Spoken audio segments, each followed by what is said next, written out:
अब अंतर्राष्ट्रीय संगठनों से अपेक्षा है कि कब तक इंतजार करेंगे। अब बिल्कुल समय आ गया है कि हम इनसे जवाब मांगे और अंतर्राष्ट्रीय संस्थाओं को इन्वेस्टिगेशन के लिए, इंडिपेंडेंट इन्वेस्टिगेशन के लिए वहां पे एजेंसियां इन्वेस्टिगेशन करे और जो वॉर क्रिमिनल्स हैं उसमें वहां के राज्याध्यक्ष तक शामिल रहे हैं, मिलिट्री के चीफ शामिल रहे हैं, उनके विरुद्ध इंटरनेशनल क्रिमिनल कोर्ट और इंटरनेशनल कोर्ट ऑफ जस्टिस में मुकदमा चले, उनकी व्यक्तिगत सुनवाई हो, उनको अपराधी करार दिया जाए और वो वॉर क्रिमिनल्स घोषित हों। और इसके साथ तब जाके शायद ये जो महिलाएं आज 18 मई को अपने सर पे अंगारे जलाए शोक मना रही हैं, शायद उनको कुछ शांति मिले। इसके अलावा पूर्वी और उत्तरी भाग जो श्रीलंका का है उनको पॉलिटिकल ऑटोनॉमी भी मिलना चाहिए।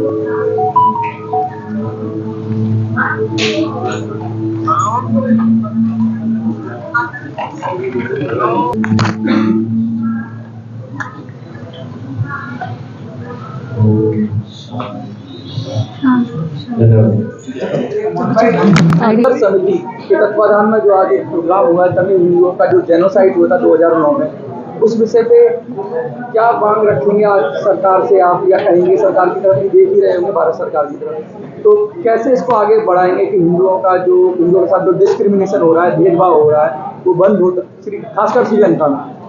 देखिए, जहाँ तक बात है, अभी हमने पहले भी मंच पर बोला कि अध्यात्म की कमी होने के कारण ऐसा होता है, क्योंकि जब व्यक्ति आत्मा के स्तर पर सोचेगा तो बहुत लोगों की रक्षा करने की सोचेगा, लेकिन जब वो शरीर के स्तर पर सोचेगा तब भेदभाव शुरू होते हैं कि मैं हिंदू हूँ, मैं मुस्लिम हूँ, सिख हूँ, ईसाई हूँ, मैं हिंदू हूँ, भारतीय हिंदू, मैं तमिलियन हिंदू हूँ। लेकिन जब वो आत्मा के स्तर पर सोचेगा, सनातन धर्म के स्तर पर सोचेगा, तो समस्त विश्व के हिंदुओं की रक्षा करने हेतु सब आगे बढ़ेंगे।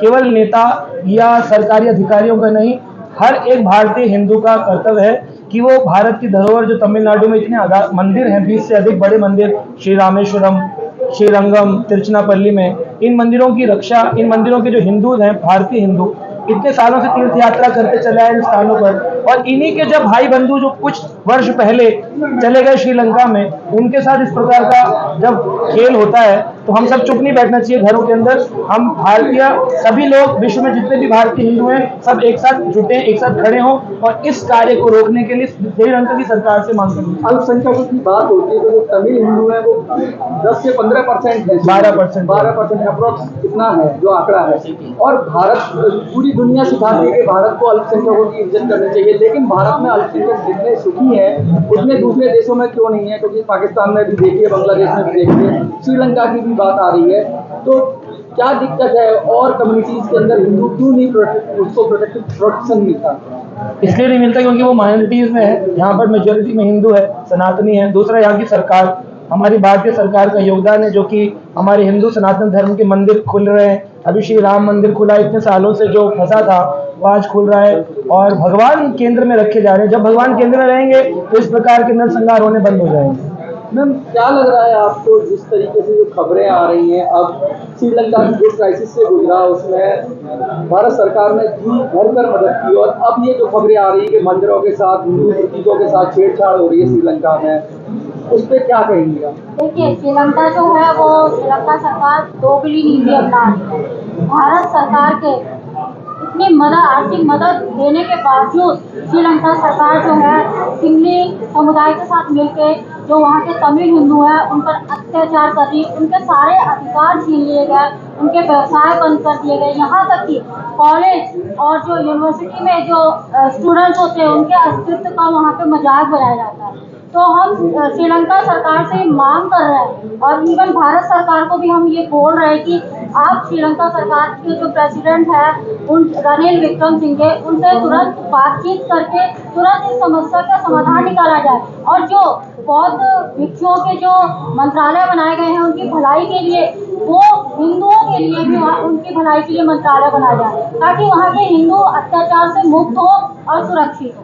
मुरली वक्कल की बात हो रही है, जो पट्टी थी जहाँ पर के वॉर क्राइम हुआ था, जैसा आप लोगों के जरिए हमें पता लगा, स्पीच में भी लोगों ने बोला किस तरह लोगों को बोला गया कि ये सेफ जोन है, यहाँ आ जाइए, और उसके बाद वहाँ पर टैंकों से, तोप से, हर तरह के हथियारों से सेना ने जिस तरीके से उनका नरसंहार किया, उसकी भी आज आपने उसको भी याद किया। उस विषय पे आगे क्या कहाँ ले जाएंगे उसको, क्योंकि बहुत जगह यूएन में ले जाएंगे, कहीं ले जाएंगे, कुछ प्रोग्राम है आप लोगों का? ये जो मामला है ऑलरेडी यूएन में चल रहा है और इसके ऊपर वहाँ पर उनको बुलाया भी गया था, कॉल भी किया गया था। और ये मामला सिर्फ नरसंहार का नहीं है, ये मामला जो है वो न्याय का है। हजारों के हजारों निर्दोष लोग मारे जाते हैं और उनको न्याय आज तक नहीं मिला है। उनके न्याय के लिए हम लोग इकट्ठा हुए हैं और ऐसे लोग जिनको एकदम से मार दिया गया, जिसे कहते हैं अननेचुरल डेथ, और मारने के पीछे प्लान वे में मारा गया उनको। पहले उनको बुलाया गया, एक स्टेट पे इकट्ठा किया गया और स्टेट के द्वारा मारा गया। आतंकवादियों ने नहीं मारा उनको मारा गया है श्रीलंका की आर्मी के द्वारा। तो ये बहुत सोचने का विषय है। ये प्लान वे में जब लाखों लोगों का नरसंहार कर दिया जाता है तो सरकार सही रहती है। जो हमारे पड़ोसी मुल्क है वो आवाज नहीं उठाते, तो उनके न्याय के लिए किसी को तो आवाज उठानी पड़ेगी। सरकार से क्या मांगे हैं आपकी? सरकार से क्या मांगे? सरकार से मांगे हैं कि वहाँ पे जो है बौद्ध भिक्षुओं का जो मंत्रालय बनाए गए हैं ताकि हिंदुओं के लिए भी बनाया जाए, ताकि पहले था हालांकि वहाँ पे, लेकिन निष्क्रिय कर दिया गया है क्योंकि वो सिंगलीकरण करना चाहते हैं, सिंगलियों का प्रभुत्व वहाँ पे स्थापित करना चाहते हैं। प्रभुत्व स्थापित करने की बात तो मैडम बाद में करेंगे, अभी श्रीलंका को छोड़ दें और बात करें भारतवर्ष की। तो अभी पालघर की घटना देख सकती हैं आप सामने में, तमिल में हो रहा है और अभी मणिपुर में हुआ। इस प्रकार की घटनाएं दिन प्रतिदिन बढ़ती जा रही है, उसको लेकर हिंदू संघर्ष समिति जो है हमेशा हिंदुओं के लिए हमेशा संघर्षरत रहा है, हमेशा साथ खड़ा रहा है, उनको हमेशा ही सपोर्ट करता रहा, उनके समर्थन में। ऐसा नहीं है कि केवल हम श्रीलंका के लिए कर रहे हैं, बांग्लादेश, पाकिस्तान और हिंदुस्तान के लिए भी हमेशा ही संघर्षरत रहा है, उनके समर्थन में आगे आया है। हिंदू जो है काफी सहिष्णु होता है, ये आखिर सहिष्णुता कब तक चलती रहेगी? सहिष्णुता तो देखिए, what do you mean to say? मतलब सहने की आदत, सभी को साथ में लेकर चलने। एक लिमिट तक सहा जा सकता है ना, जब पानी सर से ऊपर हो जाए तो सहा नहीं जा सकता। फिर मतलब सहते सहते तो फिर एक कहते हैं ना कि हिंदुस्तान को सेकुलर का पाठ पढ़ा के उनको चुप करके बैठा दिया जाता है, लेकिन सहने की भी लिमिट होती है, उससे ज्यादा हम नहीं सह सकते। जब ज्यादा नरसंहार हो रहा है, मार पीट दिया जा रहा है, गायब कर दिया जा रहा है, हिंदू बहन बेटियों के साथ बलात्कार किया जा रहा है, तो सहन शक्ति नहीं रहती उस टाइम पे। जी सर, मुझे लगता है आप तमिल से आए हैं सर, मुझे लगता है आप तमिल से आए हैं, तमिल की घटना पर आप क्या कहना चाहेंगे? You can speak in English. Actually, I want to say, I want to ask you कि what you say about the Tamil Nadu जो पंचायत है उसके बारे जाफना की बात करें तो No, Tamil Nadu government has failed to give the extent some support to the Tamil Hindus there, and still the government of India only extending the support. And in Tamil Nadu, there are the people who are divided based on the religion and saying that they are not taking the things. So Tamil Nadu government has not given much of the effort. But you give a message to Hindu society. No, Hindu society, we people are there. Whatever help they want, we are ready to extend it. With the government of India, we are going to take that help and provide them.